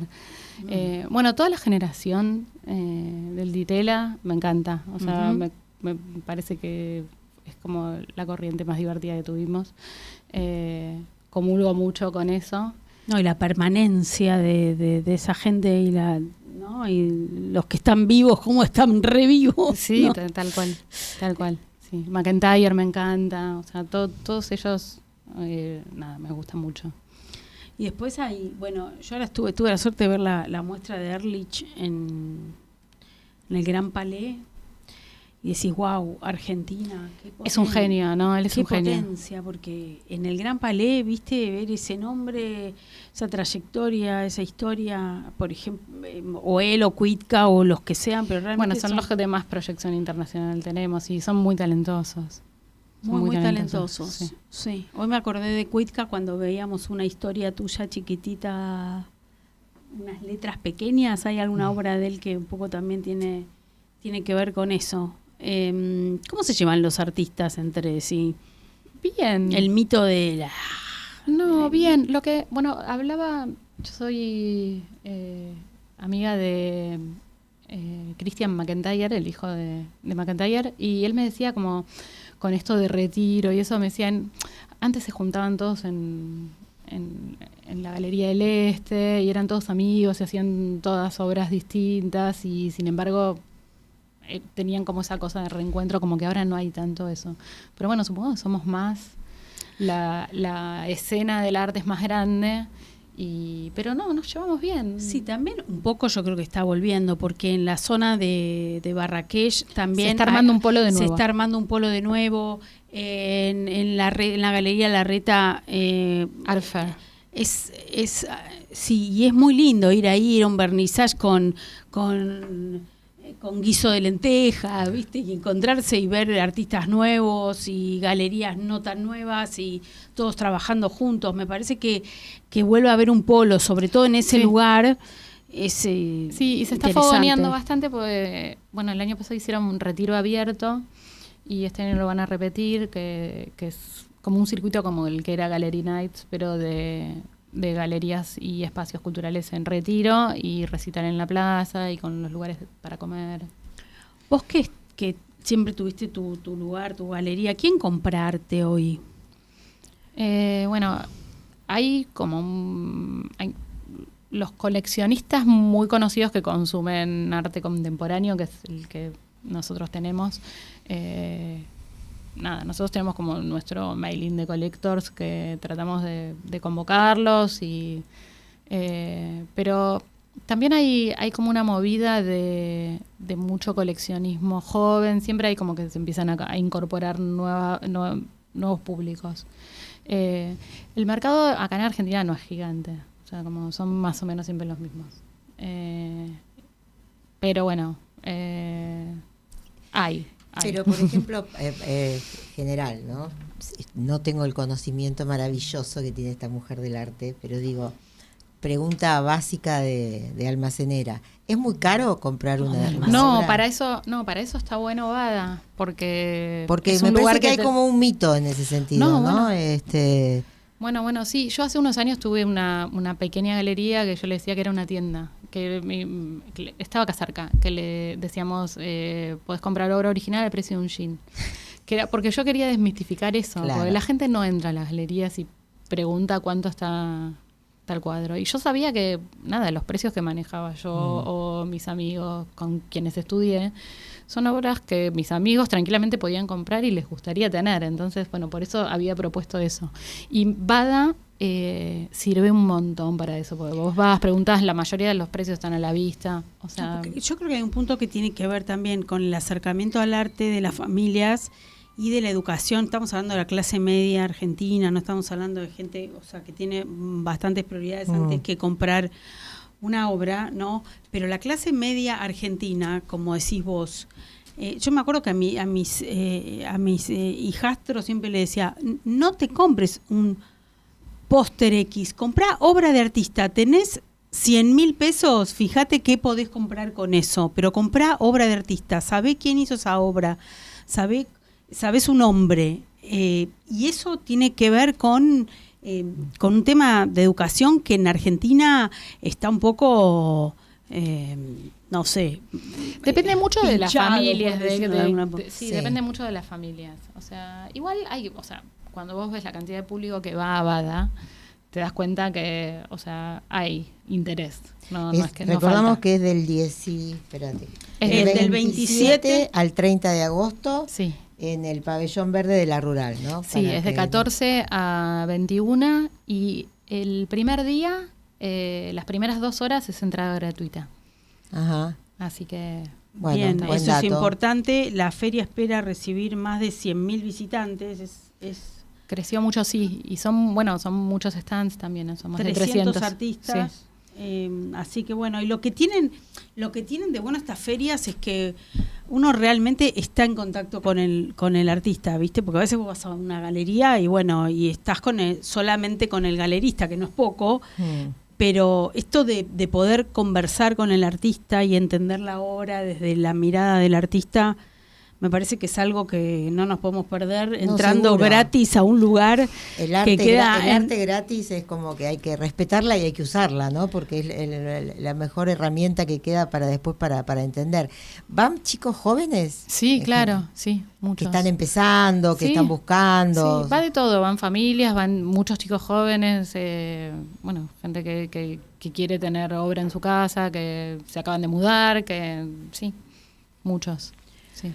Bueno, y también es importante, yo digo que los artistas consagradísimos, carísimos, etcétera, se acerquen un poco también a la gente. Me gustó el otro día también. Bueno, está Milo en Bada y nunca se fue de Bada, o sea, como está desde el principio y sigue estando, y está él ahí en su stand, o sea, la verdad que... Bueno, por ejemplo, la feria esta de pequeño formato que hubo en el MARC hace poco, y estaba Marcos López ahí, el personaje, vendiendo su propio stand, un personaje total, un tipo que está en los museos del mundo y cuya obra, no sé, por ejemplo, la serie Pop Latino ya no, que creo que no deben quedar, y que es carísima, y tener al tipo ahí vendiéndote una obrita a vos por 2 mangos que hizo él, bueno, eso acerca a la gente al arte, a la fotografía, etcétera. Me parece que hay que apuntar un poquito más para ese lado, para educar. Bueno, nos queda un minuto. Sarah Stewart Brown, lo dije rápido porque no hablo inglés desde la cuna como ella, Kiwi. Es una artista que vale la pena conocer, de verdad. Vayan a verla a Bada en su 14 edición, del 27 al 30 de agosto, Pabellón Verde de la Rural. Y sos una persona, te conozco por primera vez así, ¿no? Personalmente, y sos una persona súper tierna y cálida, como uno se lo imaginaba, pero al tenerte acá, realmente un placer. Pará, y un minuto, y una volviendo a la entrevista anterior, a la de Ale, y una runner, pero... Sí, top. Sí, no me levanto a las 5 de la mañana. No, me imagino, pero tenés la disciplina del... No, yo hago todo. Yo salgo de noche, yo tomo alcohol y corro. Y corro a la mañana. Hago todo, no es... No, pero él también dijo que hacía todo. Todavía no me metí, me falta un poquito correr, me falta lo de tomar, sí lo pequeño tengo, detalle, yo también, voy con vos. Bueno, muchas gracias por venir. Gracias a ustedes. Y mucha suerte. Nos vemos en la Rural, gracias. No te vayas, ya sigue No me chamulles más, el espacio radial y de streaming de Pollera Pantalón. Todos los martes, Fernando Estrada te acompaña en un recorrido por los valores del campo. Martes, 19 horas, por Radio Cultura.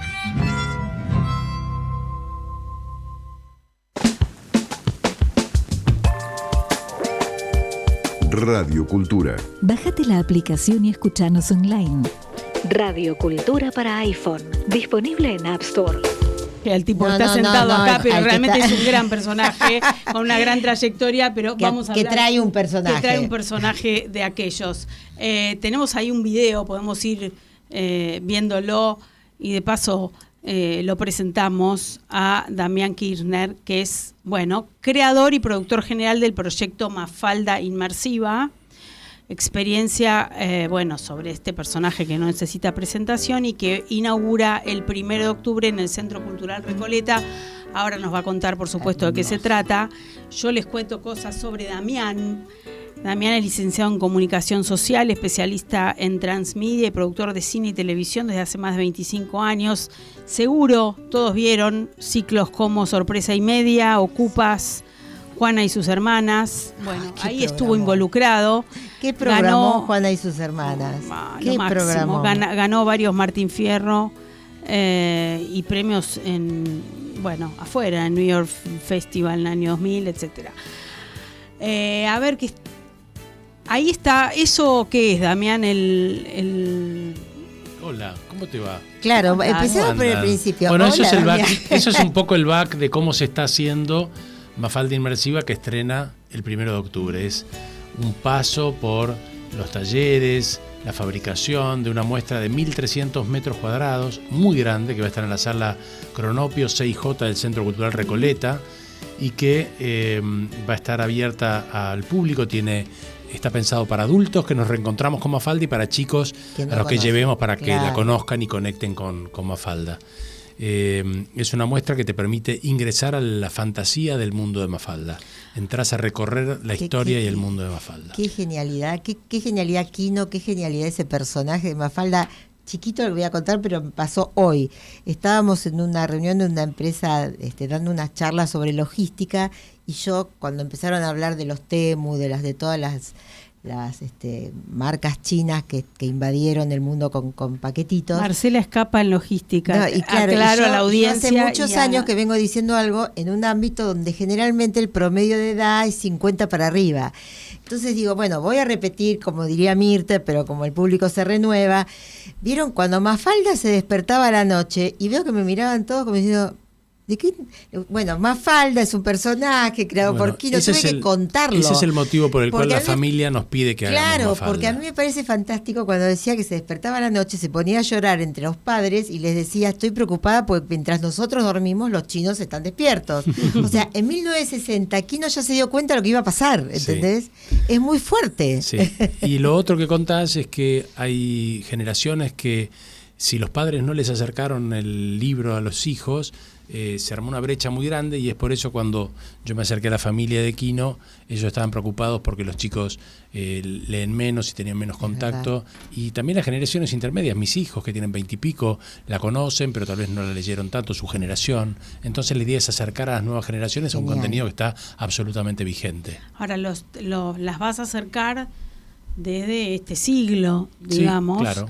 Y ahí uno dice qué desafío, porque nosotros teníamos a Mafalda casi como un ejercicio puramente intelectual, y acá la gente va a poner hasta el cuerpo, supongo. Va a poner todos los sentidos. La idea es que entres y lo recorras, y que esa palabra que está tan de moda y bastante mal usada, de experiencia inmersiva, esta es una experiencia que trabajamos hace 3 años, que estamos produciendo con un equipo que tiene 150 personas más o menos en Argentina, en Gran Bretaña, en España, pero la base está acá, desarrollando algo que vas a vivir con todas tus sentidos. Vas a caminar, vas a oler, vas a saborear, vas a tocar, vas a mirar, vas a escuchar.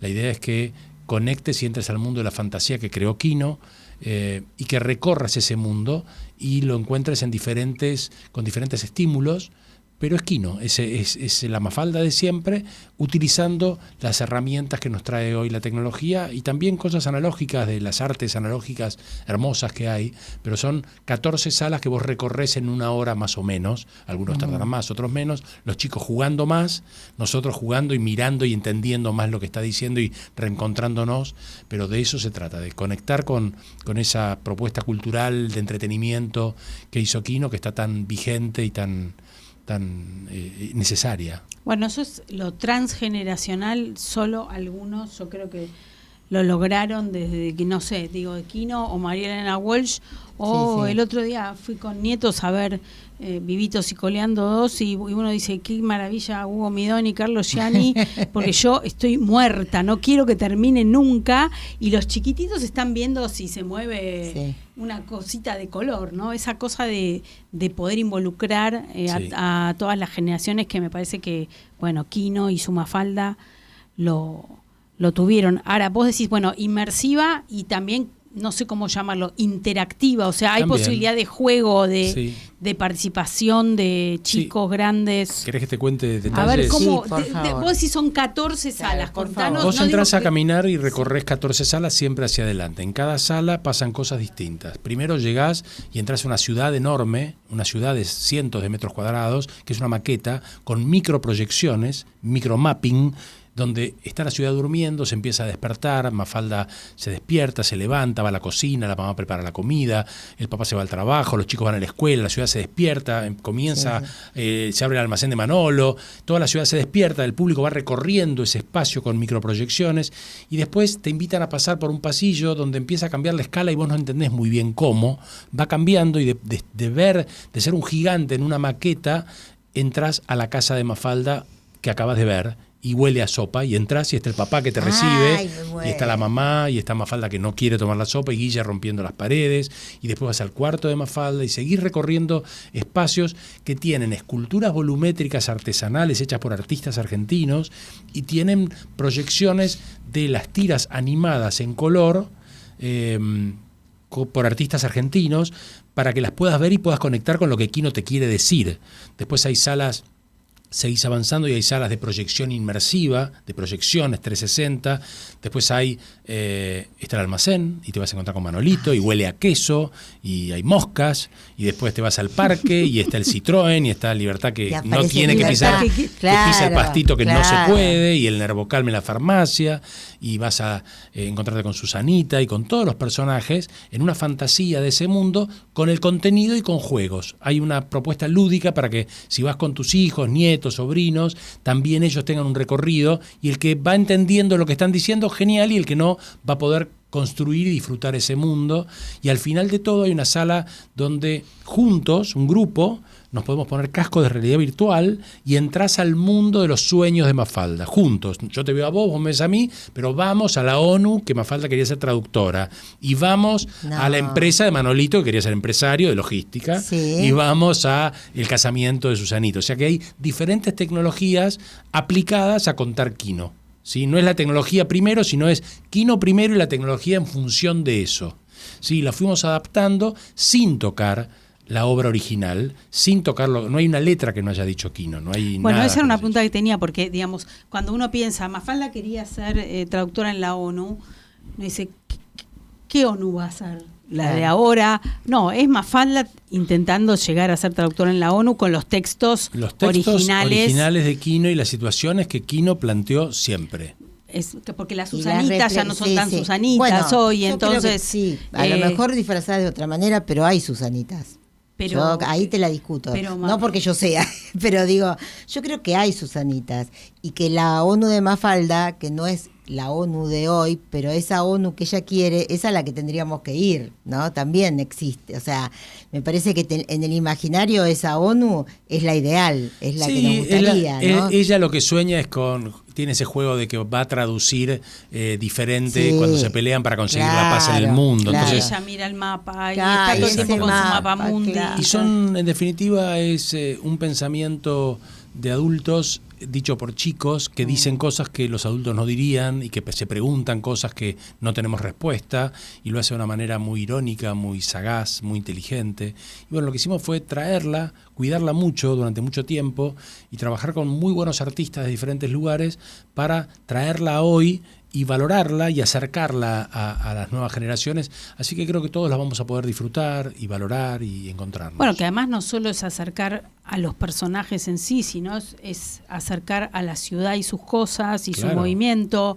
contar un poco la clase media argentina, ¿no? Bueno, en Latinoamérica aman a Mafalda. La aman. Mafalda es amada en Europa, en Latinoamérica, circuló por el mundo y también Kino tuvo intentos de hacer películas en su momento que no le salieron tan bien o no le gustaron tanto, pero él intentó innovar y que salte Mafalda a otras plataformas, pero como no le salió bien, después paró y después también se saturó de Mafalda porque lo tapó Mafalda él como artista, es como que lo agobió porque fue tan exitoso y él siguió haciendo una obra hermosa, increíblemente brillante, que no fue tan famosa como Mafalda, pero es increíble. Entonces, bueno, Mafalda en los últimos años ya no saltó tanto de plataformas y bueno, la familia se da cuenta que si no conecta con los chicos y con las familias y con las nuevas generaciones de maneras distintas, con el mismo contenido, lo que llamamos la lógica narrativa transmedia, es decir, que el contenido está en el centro y se expresa de diferentes maneras en diferentes plataformas, pero el contenido es el mismo. Lo que pasa con el diario, si querés, que está en el papel, pero lo tenés en el teléfono, lo tenés en el celu, pero sigue siendo la misma noticia y sigue siendo el mismo redactor que le escribió o el mismo periodista y se expresa de diferentes formas. Bueno, esto también pasa en otras artes. Así que de eso se trata un poco lo que empezamos a hacer con Mafalda Inmersiva. Estamos hablando con Damián Kirchner, que es la cabeza de esta experiencia sobre el mítico personaje de Mafalda que inaugura el 1 de octubre en el Centro Cultural Recoleta. Ya se me vas a decir, para que hagamos esto, pero la idea, porque vos contaste que hay muchos artistas de UK, de distintos países trabajando en esto. La idea es que... ¿Cuánto tiempo dijiste que hace cuánto que están haciendo? Hace 3 años. La idea es que Argentina sea el primer lugar y esto llevarlo a otros sitios. Esto es un proyecto de una pyme argentina con una proyección internacional. Está planteado y planificado a 10 años. Nosotros tenemos los derechos exclusivos para experiencias inmersivas de Mafalda. Vamos a girar por el mundo. No depende de la Argentina, aunque nace en Argentina y se construye desde Argentina. Está pensado como una compañía itinerante global para que su modelo de sustentabilidad tiene diferentes fuentes de ingresos y tiene un desarrollo a través de múltiples territorios y está planeado de esa manera. Lo planificamos y lo desarrollamos. De Buenos Aires empezamos a itinerar, necesitamos estrenar, naturalmente.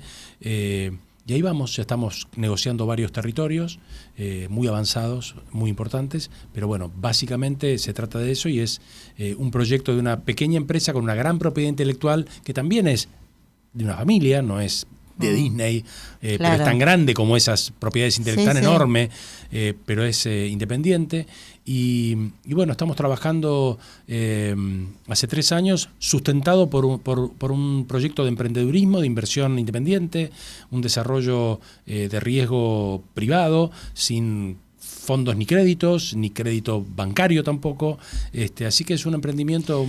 Digamos que es un modelo de negocio también interesante después para contar como caso, ¿no? Claro, por supuesto, lo estamos desarrollando y estamos preparando toda la casuística. Claro, porque es un formato súper interesante y quizás replicable para otro tipo de cosas, lo que estás comentando. Sí, nosotros en principio pensamos replicarlo en otras propiedades intelectuales globales, sí.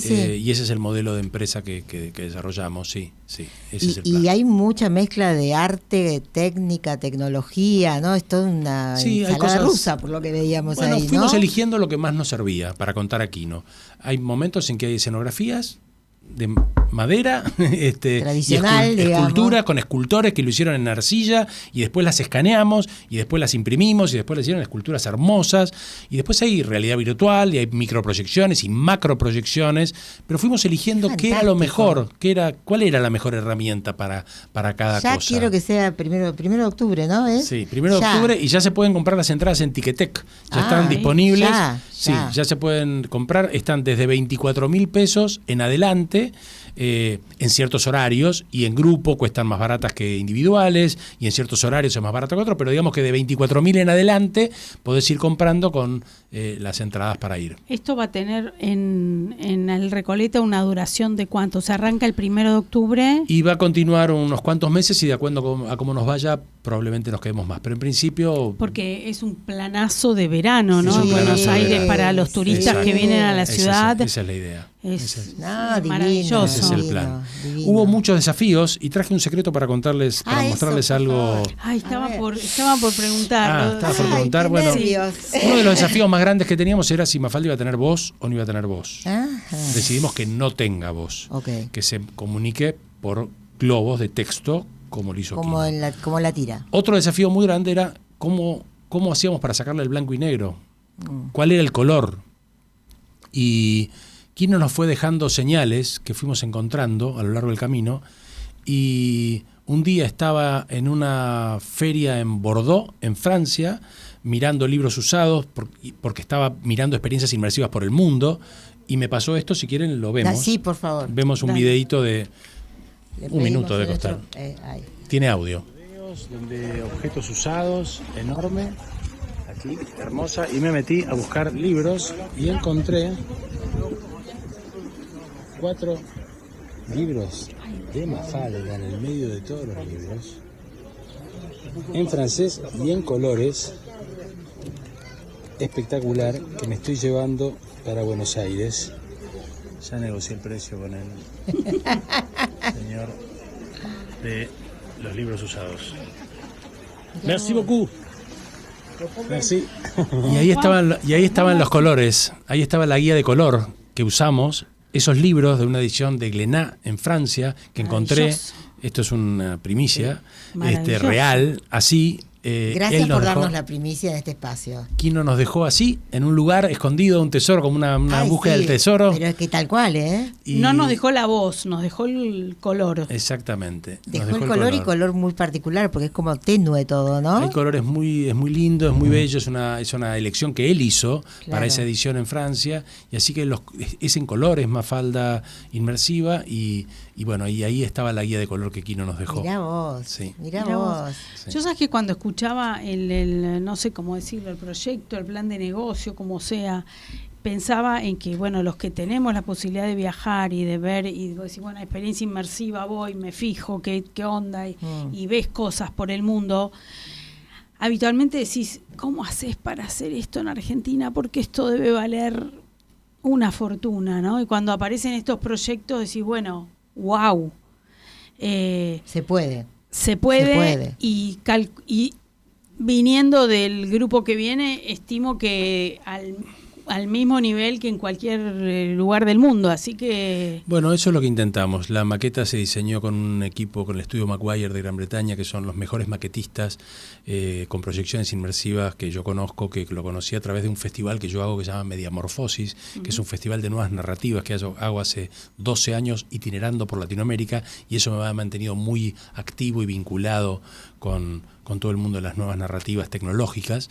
Y a los Maguire los traje de Gran Bretaña a Ecuador, en un festival que estaba haciendo en Ecuador, y me encantó y dije, acá podríamos hacer algo, y bueno, los invité a que diseñen el concepto, y finalmente José Ponce de Aragón, escenógrafo argentino, que acá va a ser Charlie, la fábrica de chocolate, hizo nuestra maqueta y nuestra escenografía, con Damián Turquier, responsable de la animación de todo lo que van a ver, argentino, un equipo argentino de animadores que todo el mundo ama a Mafalda, y todos los que trabajan la quieren mucho, y tiene una calidad y una escala lo que hacemos enorme, porque lo pensamos y se proyectó de esta manera. Voy a tu pregunta, o sea, esto se proyecta como una compañía internacional. No lo quiero comparar con otras compañías internacionales, porque esto no es el Cirque du Soleil o Fuerza Bruta, pero sí que conceptualmente nace pensada para itinerar, y su modelo de negocios tiene que ver con la itineración, la clonación y el distribuirse internacionalmente con ese mundo. Paralelamente, la familia, impulsando este proyecto de conexión con el público, saca una serie de Netflix animada que está dirigiendo Juan José Campanella, que se estrena en el primer semestre del año que viene, lo cual va a impulsar también nuestro trabajo. Nos retroalimentamos. Es decir, que globalmente Netflix también va a distribuir una Mafalda nueva para que los chicos la conozcan. Entonces, la idea es que esto tome una gran escala, y se hizo, la verdad, pensando todo el tiempo en esto. Pude elegir a los artistas y a los profesionales que queríamos que estuvieran, y creo que bueno, la van a poder ver en el Recoleta, así que compren sus entradas en Ticketek. Totalmente. Bueno, hay que ir, hay que promoverlo, hay que recordarle a la gente el 30 de septiembre, que el acuérdense que el primero empieza. Exactamente, sí. Sí, bueno, toda mi generación, nuestra generación, creo que es un personaje. Sí. O sea, no es grato lo que voy a contar, pero yo tenía las historietas en el baño de mi casa, o sea, cada vez que iba al baño se escuchaban los gritos de risa que las leía, y mis hijos, que hoy tienen 30 y pico de años, el más chico, que encima se ríe fuerte, cuando escuchábamos esa risa decíamos, está leyendo Mafalda, y era chiquito, ¿viste? Y me parece tan tierna y tan inteligente y tan brillante, ¿no? Sí, es lo mejor es de lo mejor de nosotros como pueblo. Claro. Es lo mejor, resume lo mejor de nosotros, lo más inteligente, más tierno, lo más sagaz, lo más democrático, lo más humano. Habla de género, habla de veganismo, habla de igualdad, habla de ecuanimidad, habla de justicia, de paz. Tiene valores inalterables, y que, bueno, la vigencia de Mafalda es la derrota del mundo en realidad, ¿no? Claro. O sea, digo, habla la vigencia de la clase media, ¿no? Sí, habla de la clase media, habla de los problemas que continúan, en realidad la mantienen muy vigente. Pero su obra es una belleza, y es extraordinario, y es muy valioso que podamos conectar a los chicos de una manera distinta para que conecten con esa obra, porque hace bien. Sí, claro. Como el arte, hace bien. Claro. ¿Qué dice la familia de Kino? Están muy contentos. Con esto tan nuevo, ¿no? Están muy contentos. Ellos tomaron decisiones muy audaces cuando Kino estaba muy grande, hacía muchos años que estaba enfermo, había fallecido su mujer Alicia, él falleció hace ya unos 6 años, y los últimos años ya hace mucho no producía. Son sobrinos, que Kino no tuvo hijos, tiene sobrinos que son más grandes que yo, tipos de 60 y pico de años, profesionales, economistas, abogados, músicos, que recibieron la responsabilidad de cuidar la obra, y que tomaron la decisión, algunas antipáticas, porque el mundo cambió y tuvieron que tomar decisiones para que la obra se siga distribuyendo, para que la piratería no la coma, porque si no la piratería te devora, y la piratería no permite, por ejemplo, que se haga un museo de Kino en Mendoza como se está haciendo, con lo que se logra vender de la obra original o de los derechos originales. Entonces, cuidar la obra, y que Mafalda tenga un merchandising oficial y no trucho, malo, o con frases que nunca dijo Mafalda, que pasa la mucho. Cantidad de frases que circulan. Que nunca dijo. Entonces, cuidar el discurso, cuidar la obra, es cuidar también la preservación de la obra, y que hayan experiencias y contenidos y museos como el que se está haciendo de Kino. Entonces, la familia está muy contenta, está acompañando, trabajamos con ellos van autorizando cada paso de la ellos obra. Están participando ellos activamente. participan activamente verificando que la obra esté cuidada. Claro. Ahora ya están muy tranquilos porque hace mucho que venimos trabajando, pero verifican y firman, y nuestro contrato es que ellos verifican y autorizan los avances de obra para respetar el original. No, muy bien, muy contentos y la verdad que me parece que hacen un gran trabajo. Creo que hay mucho prejuicio con el concepto de el heredero y que por ser heredero, el heredero de cualquiera, del de Borges, el del heredero. Y la verdad es que están haciendo un gran trabajo y son muy cuidadosos y creo que va a ser muy, muy valorado. Bueno, nos quedan 5 minutos. A mí me gustaría, siempre tratamos de, este programa se llama No me chamulles más, de hablar las cosas un poco sin chamullo y además de conocer a la gente que está atrás de los proyectos. Así que nos quedan 5 minutos y me encantaría preguntarte si nos podés contar algo, dije, de tu vida. ¿Quién es la persona que está detrás de este super proyecto de Mafalda Inmersiva? O sea, ¿cuál es, en tus palabras, cuál es tu historia? ¿Cómo llegaste a tener, digamos, el privilegio, por un lado, y a generar esto que tiene que ver con tu capacidad y con tu expertise y tu historia? Soy un rusito de Villa Crespo. Ok. Hijo de inmigrantes judíos de Rusia Blanca, de Polonia, que vinieron acá y que me criaron en un ambiente muy democrático y culturalmente muy activo, donde compartimos nuestra infancia con Vale. Nos conocíamos desde hace... De la infancia. Pues sí, de la infancia. Hago algo que me gusta, o sea, pude dedicarme a algo que me gusta, me hace feliz hacer lo que hago y me gano la vida a partir de hacer cosas que me interesan y hacerlas bien, y es como una consecuencia de una tarea bien hecha.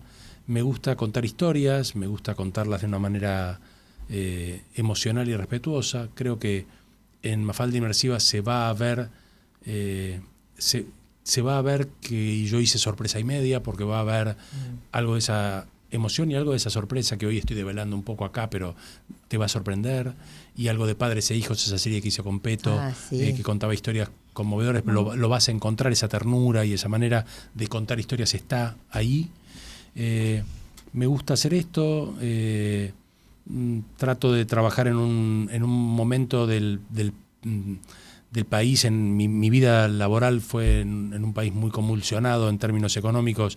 Yo digo que construimos en tierra de terremotos, ¿no? Que todo comienza, remamos en dulce de leche, totalmente. Pero bueno, soy padre de 3 hijos y trato de criarlos, ya están grandes, en que puedan ser felices haciendo lo que les gusta y que puedan disfrutar de esos espacios. Y bueno, estoy haciendo algo que quería hacer, que es contar una hermosa historia que es la de Mafalda, acercarla a los demás y poder en el camino ser feliz haciendo lo que me gusta, vivir de lo que me gusta.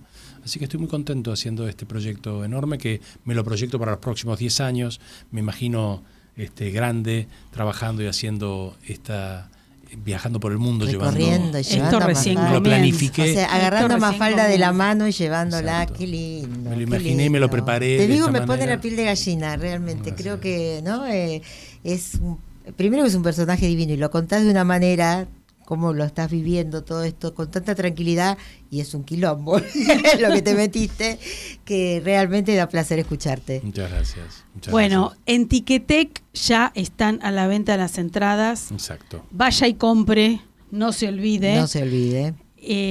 Porque creo que va a ser una gran experiencia ver este proyecto de Mafalda Inmersiva a partir del 1 de octubre en nuestro querido Centro Cultural Recoleta, un lugar divino, hermoso. No sé, todos lo amamos en Buenos Aires. Sí, hermoso. Estamos en Cronopio, CIJ, todo ese bloque entero. Todo entero tomado por Mafalda. Por eso, Cronopio, Mafalda, ¿qué más se le puede pedir a la vida? Benedict, o sea, ¿qué más podemos pedirle a esta ciudad maravillosa que esta experiencia se inaugure acá?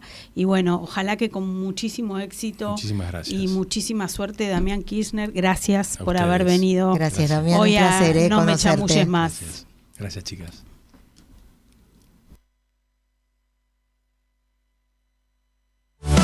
No te vayas, ya sigue No me chamulles más, el espacio radial y de streaming de Pollera Pantalón.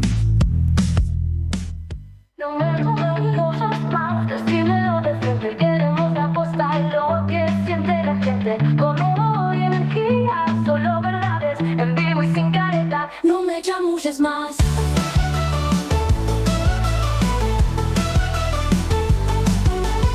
Arranca la movida, sube el volumen, voces al aire, te queremos escuchar. Acá no hay libreto ni verso para zafar. Si venís con chamullo te lo vamos a desafiar. Popa trae la fuerza, las voces para sumar, experiencias compartidas que te invitan a pensar. No me chamulles más, decímelo de frente, queremos apostar lo que siente la gente, con humor y energía, solo verdades, en vivo y sin careta. No me chamulles más. Para despedirnos, la verdad que un programón. Hablamos con el profe Ferronato sobre San Martín, nos quedaron un montón de cosas pendientes. El profe nos quería llevar a toda la historia y no nos daban los tiempos. No nos daban los tiempos, pero volveremos. Le prometimos que en septiembre hablamos de Sarmiento. Sí, bueno, así lo haremos. Después, tuvimos esta experiencia interesante de Ale Lacroix, ¿no? Este cambio de vida del DJ que se levanta temprano y toca música. Y acá nos regaló su libro. Sí, tenemos su libro. Espera que lo ponemos. Y bueno, tuvimos al arte de Kiwita, que va a estar en Bada próximamente. Una genia, una dulce. La Feria de Arte Independiente. Dulce. Y bueno, y Damián, que nos acaba de contar este proyecto increíble. Increíble. Vamos a tener a Mafalda Inmersiva acá en Buenos Aires, así que no podemos pedir más del programa de hoy. Un placer compartirlo con ustedes. Un placer como siempre y bueno, un placer como es estar en Popa, pero ¿no? Por supuesto. Y aprender e intercambiar y pasarla bien. Y aprender un montón de cosas. Así es, bueno, vamos a agradecer a nuestro productor, a Pablo de Francesco, que está en todas todo el tiempo, y por supuesto a nuestros operadores Leo Justi, Jorge Cabrera y Nico Ciancaglini, y nos encontramos nuevamente No me chamulles más el próximo martes a las 18 en Radio Cultura con el equipo de Pollera Pantalón Popa. Gracias. Gracias, y Vale. Nos vemos, chao. No me chamulles más.